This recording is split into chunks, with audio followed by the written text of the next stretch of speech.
Hello everybody, good morning and welcome to the United Stand. This is your latest Manchester United transfer news / Tranmere Rovers versus Manchester United preview, which I think is very, very important. I think, you know what, I'll talk about Tranmere in a minute. You can see my predicted team there and I'll go through that in a moment. But I am worried about this and I think we should win. But I think about times even under Sir Alex with Ronaldo and Rooney going to Burton and drawing. So it's a horrible pitch, but we'll talk about that in a minute. I think there's massive dangers in relation to this Tranmere game. But let's talk about Manchester United latest transfer news. A lot of you wanted Cavani. I quite insultingly called him the Uruguayan Danny Ings in the week, which some people actually took as a positive. I don't want Cavani at Manchester United. I've been quite consistent about that. I think he's injury prone. I think he's too old. I think he's too expensive. I don't think he's a long-term vision for Manchester United. However, what I did agree with you is it Cavani or nothing? Of course you're going to take bloody Cavani. I take Peter Crouch because anything is better than nothing, isn't it, at the moment? So Cavani, for the last few months of the season, of course it's going to improve us. So I totally understood why people wanted him. Anyway, coming from French outlets last night, and he is playing in France, Cavani has rejected Manchester United because his heart is set on Atletico Madrid. Now, look, that doesn't surprise me. I think, you know, as fans, we sort of get into this, do we want him, don't we want him? And then when you think, well, yeah, let's go and get him, you then get into the real world of do they actually want to come to our club? And I think this is where Manchester United are now really struggling. And I think when we look at why aren't we able to close the gap on Liverpool and Man City and even others at this point, even the Leicesters of this world and Chelsea, why can't we close that gap on them? Because if you're winning a race and people are 10 metres ahead of you, to catch them up takes a lot of effort, and then when you've caught them up, you've got to stay with them, and then when you've stayed with them, you've got to go beyond them. So the challenge is very hard for someone to catch up because you're not starting the race on a level playing field anyway. And look at the start of the season. We can't keep up with them anyway, but now we're even behind. On top of that, if you're going to do it, you've got to have things better than them. And you look at the structure and the running and the planning of Liverpool, you look at the money that Manchester City have got. We don't have either of those things. We don't have the structure, planning and recruitment of Liverpool, and we don't have the money and quality of Manchester City. So already we're behind them.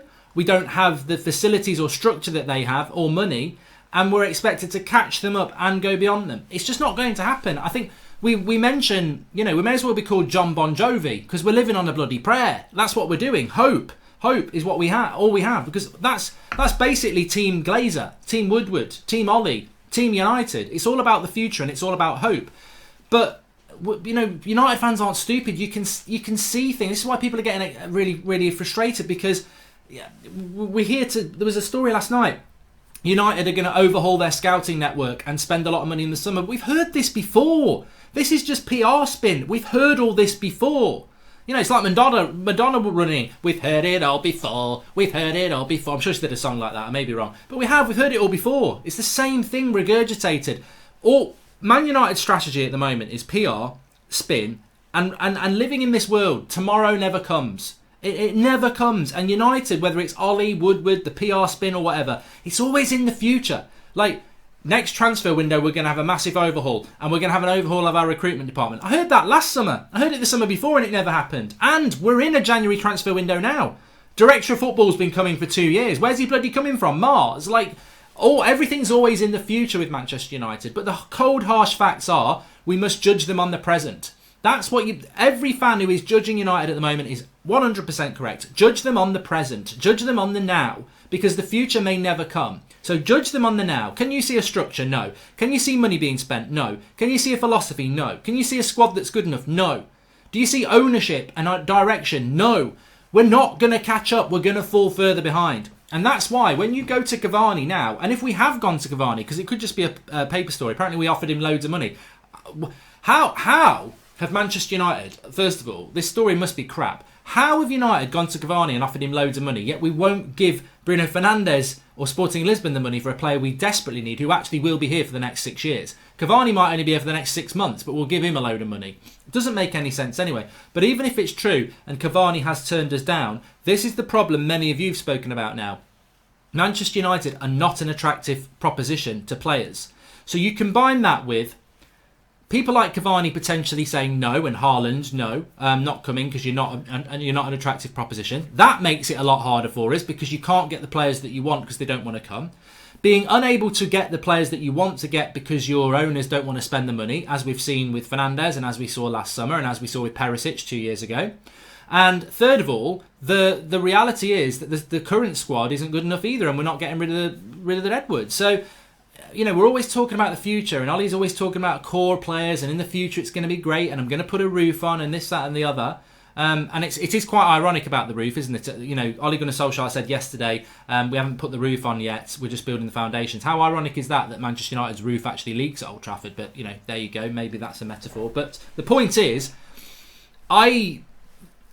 I'm not even sad about this because I think we've spoken about it so much. You know, United keep talking about the future and getting the right players in. I don't think they're acknowledging the mess that you're in. Players won't want to come. You haven't got the money anyway. The structure and philosophy and current squad isn't good enough. How is this a platform for success? Players turning you down, not enough money available, always talking about the future, crap squad, crap tactics, crap recruitment, crap board. You know, it's not the recipe for success. If you're baking a cake and the ingredients, you know, look at the Liverpool cake, look at the Man City cake, you look at their ingredients, right? They're going to make a lovely, lovely Victoria sponge. They got the flour, they got the milk, they got the sugar, they got the butter, they got the icing, they got the jam, they got the cream, they got everything, and they've made their cake and it's beautiful. Get me a cup of tea and a slice of cake. I'm loving life, right? Man United want to bake that cake. What are they using? Brick powder, salt. Salt in a cake sometimes works actually. Brick powder, salt, bleach. You know, and you cook it. Let's hope it comes out and tastes better than that. I can tell you what, don't even put it in the oven. I ain't tasting that shit. It is going to kill us. That is not going to work. That cake is not going to taste nice. But if we'll just hope. I know it's toxic, but we'll hope. No. You can't. We're in a football club on hope, and that's what United are doing. Spin it around with your bloody wooden spoon. Let's spin and spin, and let's hope it will all come out nice. It ain't going to come out right because your ingredients are terrible. Anyway, Dybala's spoken and said that he was very close to a move in the summer. Boo-hoo, we didn't get him. But, you know, again, another deal about money that we didn't do. There we go. So, and I remember United fans at the time saying, let's not get held to ransom. Let's not get held to ransom. Screw that. I mean, look, beggars can't be choosers. We've got to buy ourselves out of this trouble. I'm not in for all this now. Let's not be held to ransom by Haaland, who wants a release clause. Let's not be held to ransom by Dybala. Let's not be held to ransom by Sporting Lisbon. Bollocks, I don't care. What? I've always said this. What difference does it make to you if Manchester United are held to ransom? You know, if we save 5 million and if we save like 15 million by not signing Haaland, do you get any of that? No. If we save 5 million and we walk away from bloody Bruno Fernandes, do you get that 5 million? No. If Dybala wants another 100 grand a week, do you get it if we don't pay him it? No. So I ain't interested in any of that. I'm not interested in that. I'm interested in what happens on the pitch. I think Manchester United, more than any other football club, have become totally and utterly politicised by the club. I mean, how many other clubs do you hear about their directors of football, their CEOs, their profit lines? No other clubs are really that interested in it. I don't really hear Liverpool fans or Arsenal fans talking about it as much as we do because we've all been brainwashed. I'm guilty of it. They've brainwashed us with this. Oh, look how rich we are. Look at the share price. Look at we won't be held to ransom. It's all lines that come out from our club that we drink up like no other club does because they know if they play those positives, which have got nothing to do with on the pitch, will subconsciously will be positive. I'm not interested in it anymore. I'm interested in what happens on the pitch. We're a football club. Mino Raiola has spoken about Paul Pogba and Juventus, and he said who knows what his future will be. So maybe Pogba's going to Juventus again. Pogba's going in the summer. I want that deal done the first day of the transfer window. I don't want that going across all summer, negotiations. How does that benefit us selling Paul Pogba? At the end of the day, we need the money to buy players. Get it done. Not interested in getting another 10 million out of the deal. Guarantee that's going to run all summer. We'll be negotiating on that all summer and we won't get anything else done. And of course, we will now move on to the Tranmere Rovers preview because obviously I'm combining the two today. I'm multitasking. Please do smash a like on the video, subscribe if you are new. So, I think this Manchester United versus Tranmere game, at Tranmere of course, on a very, very rough pitch. We're playing Man City on Wednesday. Slim chance that we could turn that around. We did win there 2-0 in December. We've got no chance, have we really? Let's be honest. But you know what? It's the bigger game. The FA Cup, to me, I was thinking about the FA Cup this morning. I think Ole Gunnar Solskjaer is going to prioritise this FA Cup. And I think that team he picks will not be that. And I think we will see a strong team. But I would say this. If I was Ole Gunnar Solskjaer, I would have resigned anyway, but if I was Ole Gunnar Solskjaer, I would actually put the FA Cup on the lowdown now and the Carabao Cup. Carabao Cup will be out on Wednesday, let's be honest. But FA Cup, do you really need the FA Cup? Look at history, Ollie. I know he thinks if he wins the FA Cup, he keeps his job. Van Gaal won the FA Cup and was sacked the next day. So there's no guarantee that winning the FA Cup will keep you your job. I'd love to win the FA Cup. It'd be nice to win a trophy. I think trophies are important. But I look at the FA Cup and I think, does that help us between now and May? We've got lots of league games. I mean, top four's probably gone in the league, but you never know. Chelsea could lose more games. Of course they could. Europa League is the priority now. And the Europa League is going to be a hell of a ride. You know, I think there's about 11 games to get to the final or something like that. Very, very hard. Thursday, Sunday. Pretty much from February to May. So, do we need the FA Cup? Not massively. Is this team stretched, tired? Yes. Are there a lot of our first team players that could pick up injuries before that February break and be out for 2 months? Yes. I just think that pitch as well, it's a banana skin, this game, but I wouldn't take the bait. I think Tranmere is bait. I think to go to Tranmere on that pitch with our first team, where we could get beat anyway, where we could pick up injuries quite easily, I think he's got to go and use some of the reserves in this game and prioritise Man City more maybe, but also prioritise Wolves next week. That's only a week away, and then everyone gets a break for 2 weeks. I think this is a big game for us. And I don't think there's a big difference between picking that team and picking our first team. I don't think picking Martial, Dan James, Fred, Wan-Bissaka, Harry Maguire massively improves our chances than what that team can do. I think we could win or we could lose either way. But I know there's a massive increase of us picking up injuries on that pitch with people tired and the opposition we're going to get who are going to be physical. And I just don't think it's worth it. I mean, what if we play tomorrow with Martial and Maguire and one of them picks up a 3-month injury? You'd be like, what was the point in that? You know, the FA Cup, at this point, it's not a priority. And also, we've got the biggest wage bill in Europe, just about. So we've got to start using some of these players. So I would, Romero goes in goal, of course. Dalot's back fit now, give Wan-Bissaka a rest. Luke Shaw plays at left back because Brandon Williams needs a rest, and I think Shaw's been doing okay recently. Jones and Bailly, just give them game time. Give Lindelof and Maguire a bit of time off. I know Lindelof's back fit now, but he did play last weekend. He's been ill. Just give him a bit of time off. Maguire needs a rest. Fred definitely needs a rest. Drop Pereira back into midfield. I know he's crap there, but just to give Fred a rest. It's bloody League One opposition. They're relegation fodder in League One. Matic can play. And then I'd get Gomez in. There's talk of Gomez getting a new contract. So play Gomez off the left. You don't need to play... Rashford's injured. You don't need to play Dan James. Mata at 10. Lingard on the right. You can do that job. Again, you don't have to play James. And then Greenwood up front, and you don't have to play Martial. And I would go with that team. And I think that team can win. But I think this to me, this game, and I don't know what you think, to me, this game now is about Ole Gunnar Solskjaer not panicking.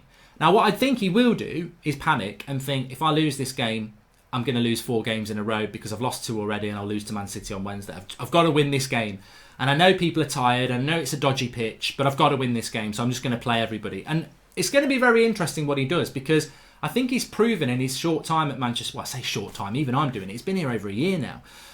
In his time at United, he's proven that he's a short-term manager. He goes game to game and he picks as strong a team as he can every game. We saw it with Rochdale, with Pogba when he was injured, played him for 90 minutes and we ended up losing him for 3 months after the Arsenal game.